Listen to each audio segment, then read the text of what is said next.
Good morning, guys. Good morning. This is Spirit Journey. I want to get down my thoughts before I forget. I was meaning to talk about this topic earlier, but when I went to, I would forget. So now that it's on my mind, I want to discuss this. So here I go. Have you ever heard of the book or the expression, men are from Mars and women are from Venus? Now, for me to hear that, it's more than just the obvious that physically men and women are different, but we also think and act different. So even further, then I started thinking that, I noticed on the internet, I've been watching different videos about the possibility of life on other planets. Now, years ago, I would just think this is science fiction, and just for entertainment purposes, such topic. But now I'm thinking, I think they know something that the masses don't know. And I examined about, I've been hearing about what they call the secret space program, that they have what they call a jump room that enables people to instantaneously or within a half an hour to go from Earth to the moon or even Mars. It sounds like great science fiction, I know. But I'm hearing this more and more. And I don't think on the surface that these people are crazy, you know? So, but I'm hearing this more and more over the internet, in specific YouTube. And so now, I'm also hearing what they call the human trafficking that's happening. In the United States, there are hundreds of thousands of people that are missing every year. Children, women, and that there are even masses of amount of people who are being missing from what they call those national parks here in the United States.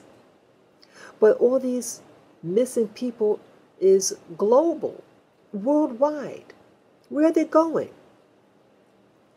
Well, I think it was just yesterday, I saw a video and it discussed, not in detail, but it was about something that was happening in Haiti, that and the Clintons were involved in this. At least their name was mentioned in it, that you have a kidnapping ring in Haiti, and they mentioned that they'd be sent to either the moon or Mars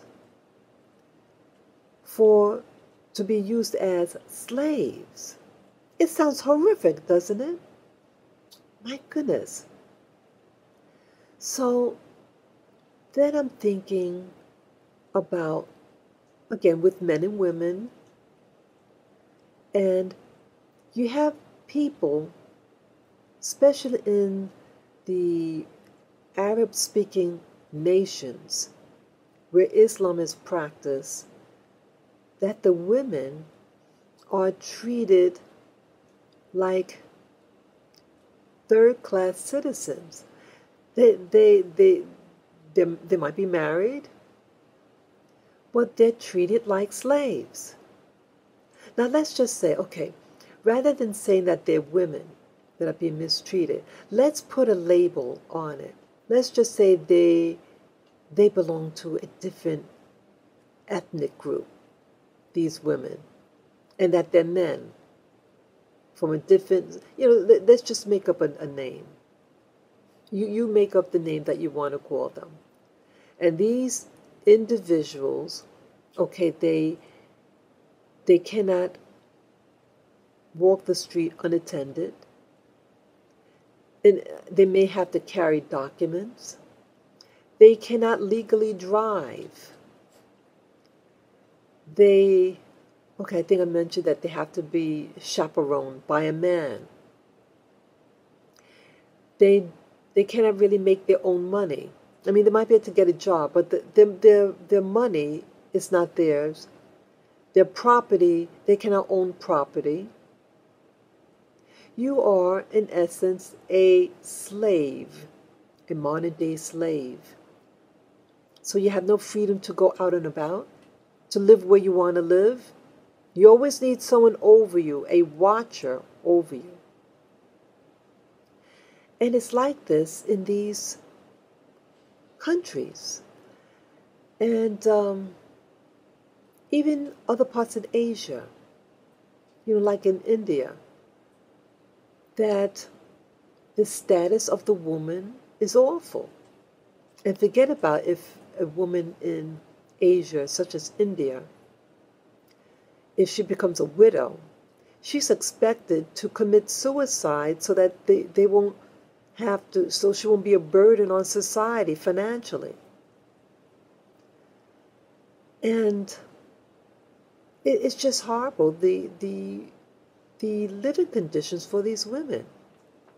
And even when they're married, you're still under his control, your husband. You're never your own woman. You're either someone's daughter or someone's husband. I mean, someone's wife. So now you take this label, this new label. So we're not going to say that they're women, but some other foreigner or whatever.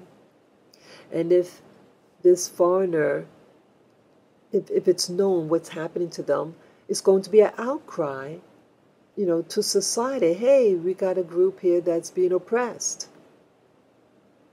So then I started thinking, okay, so it seems like the relationship between men and women in these traditional societies and the United States also, women didn't always have the right to vote, regardless of their race or color.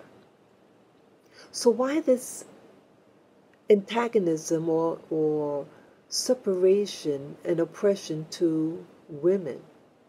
Well, again, as I mentioned in the very beginning of this video about men are from Mars and women are from Venus, it seems like the relationship between men and women is not a natural one.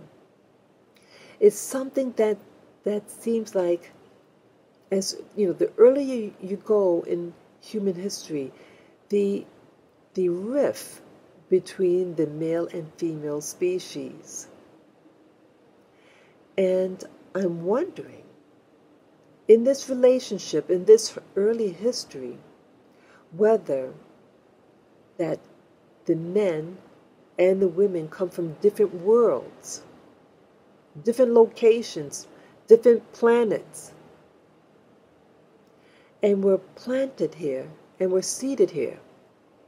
I'm hearing that on some videos on YouTube, that they talk about these early societies.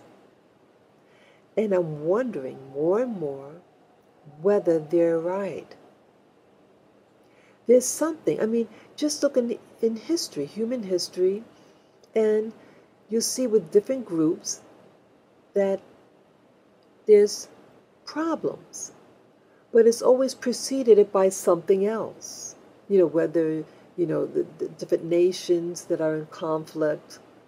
So again, men and women, different conflicts. So what's causing it? I'm starting to think that with these, what they call extraterrestrials, that they're saying that the Earth, well, I shouldn't say the extraterrestrials, but people are saying that I'm losing train of thought.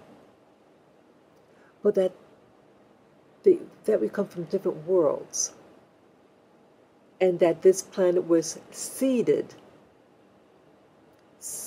by others. And that this is a a prison planet, a work planet. And that's definitely what this world is about. Everybody's always busy, busy, busy. And you're just being busy for the sake of being busy. And you have people who are still exploiting labor. And so I'm thinking that, hey, maybe they have something there that men and women were placed there. I don't think evolution, as they promoted when I was in school, would have this. Now, why would let's say, a husband and wife, why would they fight each other? This doesn't benefit evolutionary wise, to have a man and woman fighting each other. You need to come together and work as a team. But it's not really happening to the extent that it would be. It's a rift. And you have laws that were written to protect women. That's not natural to have this antagonism, unless the origin of men and women are, come from different places. This seems to resonate with me. It seems like the only real logical explanation why this conflict between men and women. So, what do you guys think? Where do men and women come from? And why were we placed here? They say that in early human history, you had people, scientists. The Nation of Islam talks about these scientists in their theology. You had these mad scientists, geneticists, if you know about the Anunnaki. And so maybe these scientists built these biologies that could reproduce, and because you're not naturally, developed, you develop separately, so there's antagonism. Just like you might have a wolf and a sheep. They both got 4 legs, right, here, but they're not the same. And they're not developed the same. And they're antagonistic to each other. They're predators. Well, one is predator to the other, So just like with men and women. Unfortunate. So, what's the answer in all this? Well, for one thing, to really understand where our origins are really from, and try to put a band-aid on the matter. Let's stop this human trafficking. You want something done, do it yourself. That's my answer to the matter. Let's stop abusing your labor, our labor, okay? So take care. I'm signing off. Bye-bye.